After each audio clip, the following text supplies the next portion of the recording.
pinagtungan ko na rin, he volunteered himself to be examined by our chemist, sir, for the extraction of DNA. Kasi meron ng, as we have mentioned, sir, meron 3 male strands, hair strands anong lalaki nakuha doon. And it turned out negative during the conduct of examination by the forensic. So very cooperative po siya. Yes, sir. Very cooperative. Yes, sir. Yan, welcome back sa ating YouTube channel, Ronde TV mo. Unang nagmamayari ng Honda CR-V kulay pula na nakita nga na inilipat ang wala ng malay na katawan ng nawawalang dalaga na si Catherine Camilon ay nakipagtulungan daw di umano sa ginawang investigasyon ng Philippine National Police. Pero bago tayo magpatuloy, hingi lang ako ng kunting pabor. Sana po pakilike ng video na ito at sa mga hindi pa nakasubscribe, sana po pasubscribe na aking YouTube channel, Ronde TV mo. Ay na nga itong munang may-ari ng Honda CR-V kulay pula ay nakipagtulungan di umano sa ginawang investigasyon. Nagpakuha daw ito ng DNA sample at ayon sa CIDG ay naging negative naman di umano. Pero itong si Police Major Alan De Castro ay takot na magpakuha ng DNA sample. Bakit kaya? Alam na natin kung anong ibig sabihin. Kaya ayaw ni Police Major Alan De Castro kasi alam niya na talagang malilintikan siya pag nagkataon na pumayag siya na magpakuha ng DNA sample ng kanyang hibla ng buhok. Kaya rin na tapos na yung ginawang o gagawing investigasyon, mga kababayan. Ito na wag na natin itong patagalin. Sabay-sabay na natin itong panoorin. Kumsek issue subpoena. So that's a motion, So I rule the motion in favor of Senator Tulfo that we have to issue subpoena to subjects Senate Major De Castro and Magpantay. Dalawa lang sila na napailan. Siya kasi Magpantay. Issue subpoena. Tumulong rin kayo mag-serve ng subpoena, sa IDG. Hanapin nyo. I-serve ng subpoena sa kanila. Ibigay nyo. Thank you. Next hearing. Para nandito sila. Okay. Meron po ba tayong taga-LTO rito? Okay. Magandang araw po. Yung pong red Honda CR-V na pinaglipatan ng supposed to be katawan ng victim, ano po yung status noon sa LTO registration? Kanino po nakaregister yun? Magandang araw po, Chair, at saka po, Senator. Yung dun po sa CR-V, yung ngayon po, kung okay lang po, ipacheck ko lang po kung ano po yung status po. Pero basta po yung plate number, meron po sa amin, makukuha naman po sa system, sir. Ipa-double check ko lang po dahil... And you know the reason why we ask you to be here and you don't have that very basic, simple information, madam? Sir, apologies po for that po.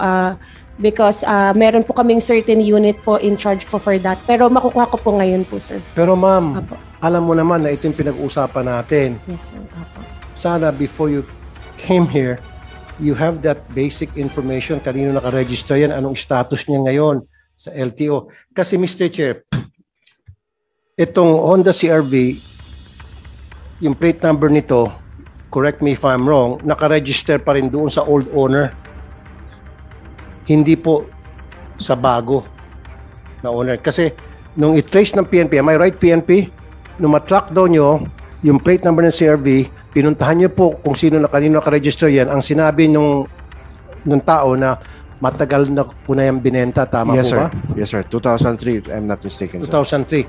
Dito ngayon pumalpak ang LTO. Every year from 2003, 4, 5, 6, 7, 8, 9, 10 hanggang 2023, nag-register itong new owner. Don't tell me hindi nyo hinihingian ng proper documentation. Yung nag-register, deed of sale, o kung yun na inabenta. Kasi, Mr. Chair, this is a regular occurrence na habulin ng PNP yung plate number, pupuntahan doon sa lugar. In fact, mag-iwan ko sa wanted sa radyo na taxi na naiwan yung kanyang gamit o gumawa ng kabalastugan, nakuha yung plate number, habulin sa PNP, sabihin ng PNP, sabihin nung may-ari, nung nakaregister sa LTO, binenta ko na yan 8 years ago, 5 years ago. Hindi na akin yan. So, ibig sabihin, hindi updated ang record ng LTO. LTO, you answer. Okay pa. Sir, under our ano po kasi regulation, meron po sa operations namin, may unit po kami na nagre-register po doon. So ino-evaluate po basta po yung may mga documents lang po silang titignan. So ngayon po sir, i-check ko lang po yung sa mismong CRV po. Yung sa plate number po niya kasi dito, yung sa Juke pa po. Ipa-check ko lang po ngayon sir. Apologies po. Okay. Sige, kung meron, pabilisan natin. Anyway, computerized naman lahat yan eh. Padala ka agad ngayon. And then, Mr. Chair, itong gusto kong mangyari kayo dyan sa LTO. Every time na mag-register ang isang taong may-ari ng sasakyan, you have to ask for identification. Kasi dyan sa LTO, kahit na sinong tao may hawak na registration form, maski na sino pa siya, basta't may pambayad lang, pinoprocess nyo agad. Dapat, hindi nyo pinoprocess, hinahanapan nyo ng ID para to make sure siya yung nag-register ng kanyang sasakyan. Tama? Hindi yung kahit na yung picture, pinapayagan nyo. Dito kasi pumapasok yung picture, Mr. Chair. Dapat, yung mismo may-ari ng sasakyan, siya mag-register at meron siyang dala-dalang ID to prove na siya nga yung may-ari pa rin. In this case, dito sa kaso na pinag-usapan natin ngayon, kung ginawa nyo lang sana ganong klaseng proseso, updated sana. With due respect, Senator Tulfo, NP, yung sinabi nung may-ari nung sasakyan na matagal ko nang bininta yan many years ago, hindi kayo humingi ng proof na bininta talaga niya. Kung deed of sale, kanino niya bininta? Kung may deed of sale, mapalab. Sa kanya pa rin pala yung sakyan na yan. Dinaya lang siya. Sir, after establishing the last registered owner, the red CRV, and we have identified the last registered owner na taga Las Piñas, pinuntahan po natin ang investigador, and I will correct my previous statement, sir. Nabenta niya po ito after posting sa Facebook last 2013. And he gave his voluntary statement na hindi niya lang mapakita yung deed of sale, open deed of sale na nang maibenta niya ang CRV. And at the same time, sir, dugtungan ko na rin, he volunteered himself to be examined by our chemist, sir, for the extraction of DNA. Kasi meron ng, as we have mentioned, sir, meron 3 male strands, hair strands na nung lalaki nakuha doon. And it turned out negative during the conduct examination by the forensic. So very cooperative po siya. Yes, sir. Very cooperative. Yes, sir. Ito nga, Mr. Chair, hindi lang sa kasong ito. Maraming beses na, Mr. Chair, na yung sasakyan, years and years ago pa na ibenta at may bago na may-ari, pagdating sa investigation ng PNP, malaman-laman na yan nga matagal na benta at hindi na matukoy kung sino yung present owner. Ito sinasabi ko sa LTO. Dapat LTO attorney Usita, make it a requirement from now on, right this very moment, even while we speak, kung nakikinig man taga LTO, lahat na magre-register ng mga sasakyan, kailangan sila mismo ang pumunta doon, yung mismong may-ari at dala-dala yung ID nila to make sure na sila ngayon. Kasi gano'n naman nangyari sa ibang bansa eh. You cannot ask anybody to register your car for you. You have to do it yourself. Alam mo, sa DMV, sa California, you have to go there by yourself. Pipila ka, papakita ka ng ID na ikaw talaga may-ari noon. Dito kasi, kahit na siguro si Muning, pusa, kagat-kagat yung registration form, papayagan niya basta't may pambayad. Ginagawang katatawanan, pero gano'n na nangyari sa sistema. Can we stop that? Na practice na kahit na sino pwede mag-register? Kasi ito, 2013 pa. Oh, updated ba yung kanyang registration? Expired? Let me check first, sir.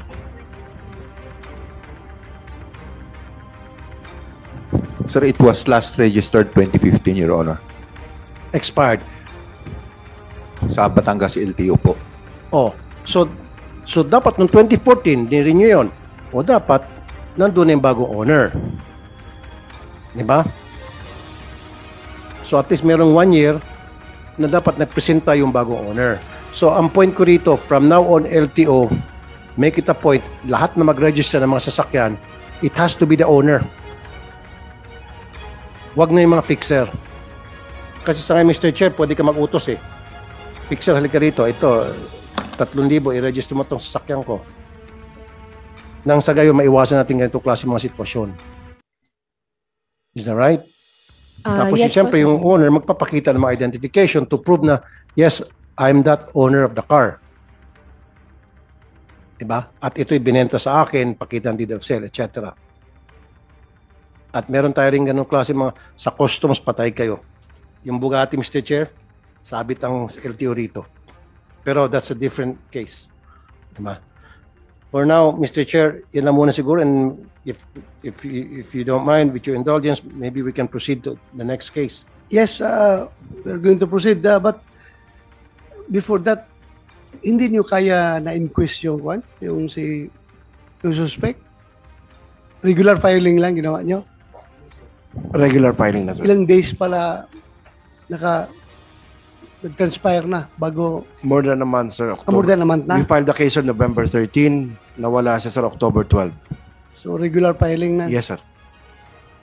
Okay, so for now, we are going to suspend the hearing about this case pending the appearance of the two main suspects in the next hearing. And meron tayong, may sinabi kayo dito, on November 13, Police Major Alan De Castro along with his driver and bodyguard, Jeffrey Ariola Magpantay, and two unidentified men were charged with kidnapping and illegal detention at Batangas Provincial Prosecutor's Office. So meron two, may dadalawa pa pala? Yes, sir. Yes, sir. Aside from the De Castro and Magpantay, meron pong dalawang Dalawa? unidentified. Yes, sir. Jando. Yes, sir. O kasi sabi mo kayo na tatlo lang sila eh. So apat pala sila stand lahat. corrected, sir. Okay. Thank you.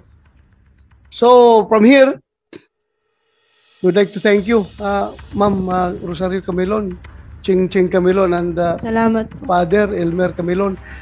Next hearing, imbitahan pa rin namin kayo, ha? Opo, sir. Pag maimbitahan, masampina namin yung mga suspect. Opo, sir. Ha? Salamat po. Yun na nga, no, sabi ko na nga ba, apat yun. Kasi nga, nung sinabi nga ng CIDG na tatlo lang, nagulat din ako kasi nga, nung mga nakaraan nilang mga nilalabas na statement ay apat yung naging suspect nga nung nakita ng mga witness, no.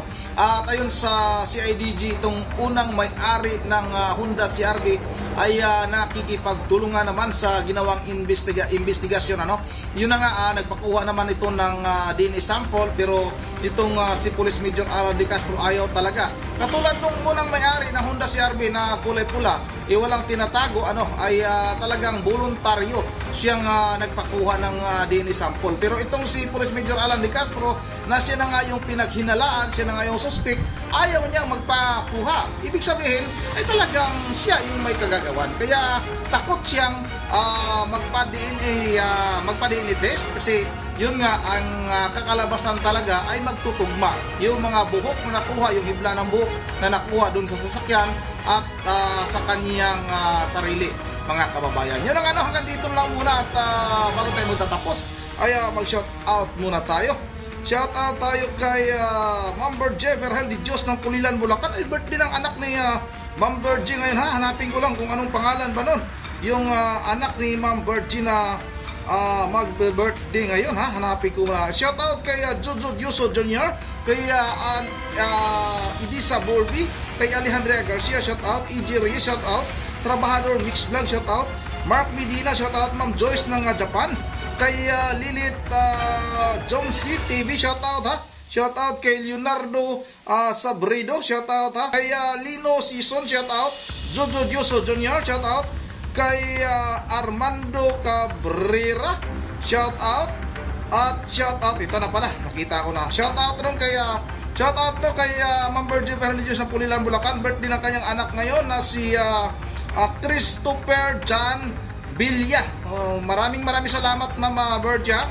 Happy birthday ulit kay Christopher John Bilya, anak ni Ma'am Bergie Ferrelidios ng Pulilan, Bulacan. Shout out na rin kay Ma'am Caroline Kawakami ng Japan. Kay Ma'am Joyce Kinis ng Singapore. Shout out rin kay Rodolfo Espiritu at kay Hilin ay pato. Nandito lang muna at once again, this is Ronde TV mo. Ingat tayo lahat. God bless bawat isa sa atin.